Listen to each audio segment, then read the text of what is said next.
Assalamualaikum warahmatullahi wabarakatuh. Kembali lagi bersama channel saya Muhammad Ismail. Sebelum saya menerangkan tentang wirausaha muda membangun desa, perkenalkan nama saya Muhammad Ismail, prodi akuntansi kelas non reguler. Nah, wirausaha muda membangun desa, dinamika partisipasinya pembangunan desa. Potret pembangunan desa dalam konteks kekinian menunjukkan arah pada kemandirian masyarakat. Pendapat dari Agustus DKK 2014 memberi poin penting bahwa kemandirian masyarakat itu dipandang sebagai suatu kondisi yang terbentuknya melalui pihak kolektif. Nah, masyarakat melakukan perubahan sosial. Nah, perubahan perilaku kolektif itu dapat didukung melalui program. Apa aja tuh? Program intervensi masyarakat yang dikembangkan oleh pihak luar atau pemerintah.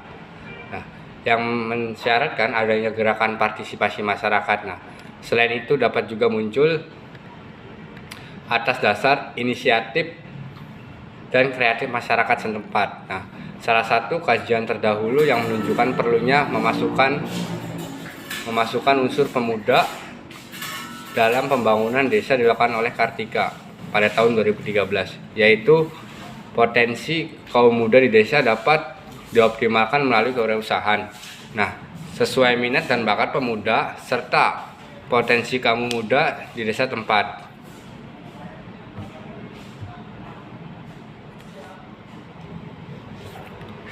Penelitian tersebut menunjukkan pentingnya peran pemuda yang mengembangkan program pembangunan perdesaan yang dirintis secara berkelanjutan oleh pemuda maupun organisasi pemuda.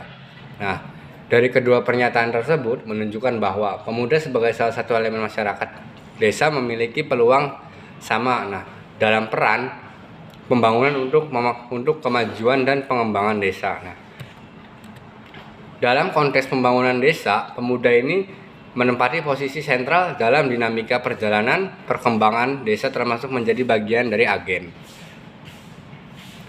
yang secara kreatif dan inovatif mampu memanfaatkan berbagai macam peluang ekonomi yang kemudian mereka dikenal sebagai wirausaha muda. Nah, konsep kewirausahaan senantiasa mengalami perkembangan, yaitu tidak hanya membahas aspek mentalitas, kreativitas, dan inovasi, tetapi mengalami perubahan paradigma untuk merespon kemajuan perubahan dan adaptasi terhadap lingkungan Puspitasari 2016. Nah, bila mencermati lebih lanjut, saat ini untuk wilayah desa, gerakan untuk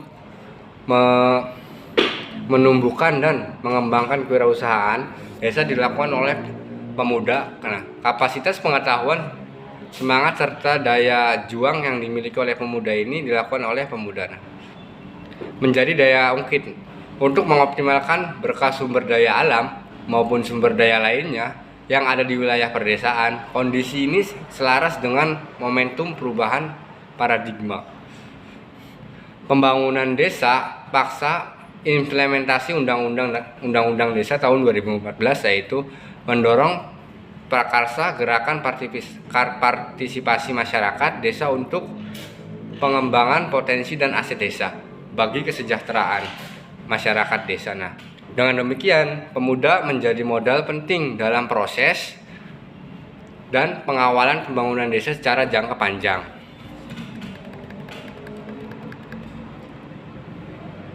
Pengembangan kewirausahaan di desa ini menjadi salah satu peningkatan nilai tambah bagi desa untuk menunjukkan innovation driven economy sesuai dengan visi pembangunan 2025 yang diwujudkan melalui 3 hal, yaitu yang pertama ada peningkatan nilai tambah dan perluasan rantai nilai proses produksi serta distribusi dari pengelolaan aset dan akses potensi sumber daya alam.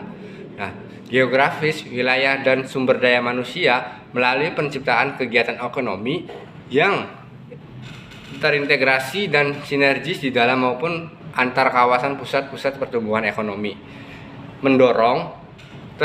Yang kedua mendorong terwujudnya peningkatan efisiensi produktif dan pemasaran serta integrasi pasar domestik dalam rangka penguatan daya saing dan daya tahan perekonomian nasional.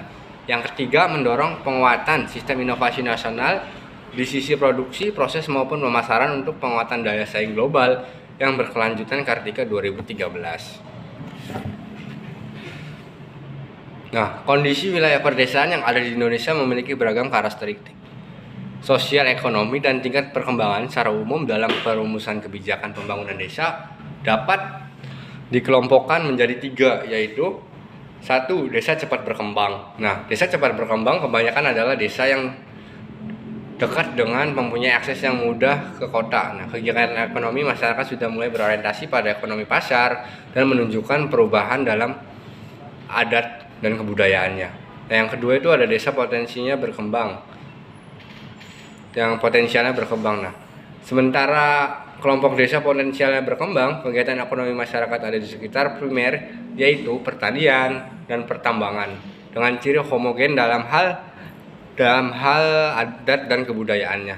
Dan yang terakhir, desa tertinggal. Nah, untuk kelompok desa ketiga, yaitu desa yang mempunyai masalah atau keterbatasan tertentu seperti sumber daya maupun lain, sehingga menyebabkan kemiskinan, dan Rusdiada dan Sugimin tahun 2007.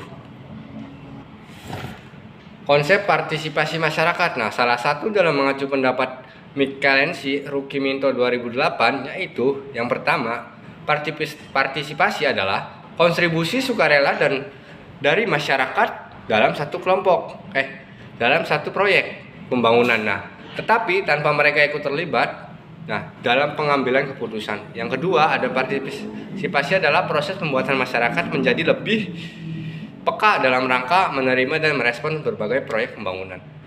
Yang ketiga, ada partisipasi adalah suatu proses aktif yang bermakna bahwa orang ataupun kelompok yang sedang dinyatakan mengambil inisiatif dan mempunyai otonomi untuk melakukan hal itu.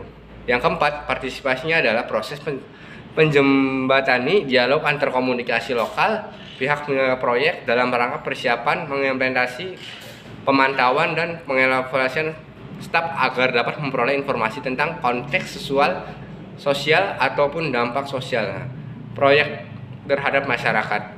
Yang kelima, ada partisipasi adalah keterlibatan masyarakat secara sukarela dalam perubahan yang ditentukan sendiri oleh masyarakat.